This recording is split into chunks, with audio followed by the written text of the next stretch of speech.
my name is Marcia, and today I'll be talking to you about students, specifically college students. In this picture, they seem happy and excited to, start the school year and, get their degrees. Well, let me tell you another story. When I started college, I was super excited, Back in high school when I was a senior, I started hearing freshman 15, freshman 15. Well, I didn't know what that was. So, I went to Googled it, and I learned that it was, freshman 15 meant that I was gonna gain 15 pounds. And so I was really shocked, and then I started talking to my friends about it, and I made a plan to make sure that I wouldn't be able to gain weight and that I would stay healthy and fit and have a good diet. Well, that didn't always work out, and so I want to talk to you guys about obesity. I want to inform you guys ways to prevent obesity and being overweight. I feel like I can speak from experience because I was a college student, my freshman year. I tried to lose weight and I failed.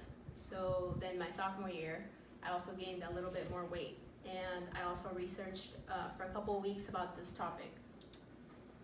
I want to inform you guys so that you're prepared for when you're in college. Some of you are in college and some of you are going to college. So I want to prepare you for what to be successful, to make sure that you don't become obese and that you have a good lifestyle.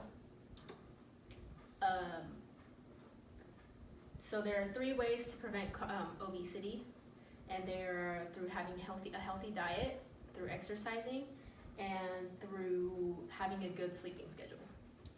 And just doing a couple of these little things can make a really big difference in your life. Obesity is something that we should focus on because the issue is getting bigger and bigger. And this is actually from an article called Disparities in Overweight and Obesity Among U.S. College Students. And in another article called Assessing Physical Activity Among Young Adults Attending the University, the Role of Sex and Race and Ethnicity, and Technology Use and Sleep, the author actually states that 60% of U.S. adults between the ages of 20 to 39 are overweight and obese. That's over half of the people, that range from 20 to 39. That's a really big amount, and it's becoming such a big issue, and we need to start talking about it. So you guys, we all eat, Chick-fil-A. I personally eat Chick-fil-A at least twice a week sometimes, just because I'm in a rush, or we try to get McDonald's or, easy things that, save you time because you're so pressed on it. Some of you students, you have jobs, you also have kids, you have other responsibilities besides school. Well, these are the choices that we end up making because we are trying to save time, or we're pressed on time, and we don't want to waste time cooking or going to the grocery store, So this actually leads to obesity. Having fast food for every meal is horrible for you, and obesity will lead to health issues like overweight. Basically leads to cardiovascular disease and type 2 diabetes and certain cancers. And the article called Risk Factors Associated with Overweight and Obesity in College Student actually states that. And these are lifelong diseases. You have to live with this for the rest of your life. So imagine living with diabetes for the rest of your life, and you're just now starting out. You're 20 and you're so overweight that you reach the point of being diabetic or having, cholesterol or heart issues. And so just because you don't watch your weight. In the article that says Assessing Overweight, Obesity, Diet, and Physical Activity in College Students, the author actually states that there are studies that are targeting the ages, 20 to 39, the college student ages basically. The article said that, through surveys and things, students don't actually exercise or have a good diet.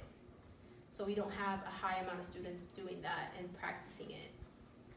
So there are, ways to prevent obesity that are programmed for like internet-based programs. You don't have to actually show up to a class to learn about it. You can take a program online, and that program will make you knowledgeable in obesity. And eating healthier and including veggies and fruits in your diet, and exercising is a really big part, and having a good sleeping schedule. A lot of kids think that just eating is supposed to, it's enough, but it's not. If you don't have a good schedule, you won't be able, like sleeping, you won't be able to lose any weight. So diet. Healthy meals include, having veggies and fruits, whole grains, and low dairy types of foods, and they're essential to your lifestyle. They should be. It's for you to have a healthy body. And then staying away from bad carbs, fried foods, and then artificial sugars, that will help a lot. And then for exercise, it is recommended that we do moderate cardio for 150 minutes a week, which is not that much if you think about it. 75 minutes if you do intense cardio a week. That's 7 days. You don't have to do it all at once. You can just separate it throughout the days. And then even just 30 minutes of your day, doing physical activities like moving around, walking, jogging, even taking your dog on a walk or something, going outside and doing some sort of activity can be a lot, can help you a lot. And then sleeping more. A lot of people don't manage their sleeping schedule, and they don't think that it's necessary. The necessary amount of sleep, and it's recommended, it's 7 to 8 hours. I mean, I personally don't get 7 to 8 hours every single night. So any amount that's less than that will lead to obesity. Without sleep, your metabolism will slow down. It'll cause a hormone imbalance, and then it will increase the production of cortisol, which makes you basically crave, the really bad carbs because you want them and they taste so good, but they're actually really, really bad for you. And then it is easy to fall susceptible to temptations like eating out, getting fast foods, all those yummy desserts. But at the end of the day, we have to hold ourselves accountable for our actions. Obesity is not a joke. It is something that everybody has to be aware of. And it can easily be prevented with a balanced diet, better sleep, and exercise. Our health is something we need to focus on, and we need to make sure that we make it a priority, guys, because this is going to be leading for the rest of our lives. Thank you.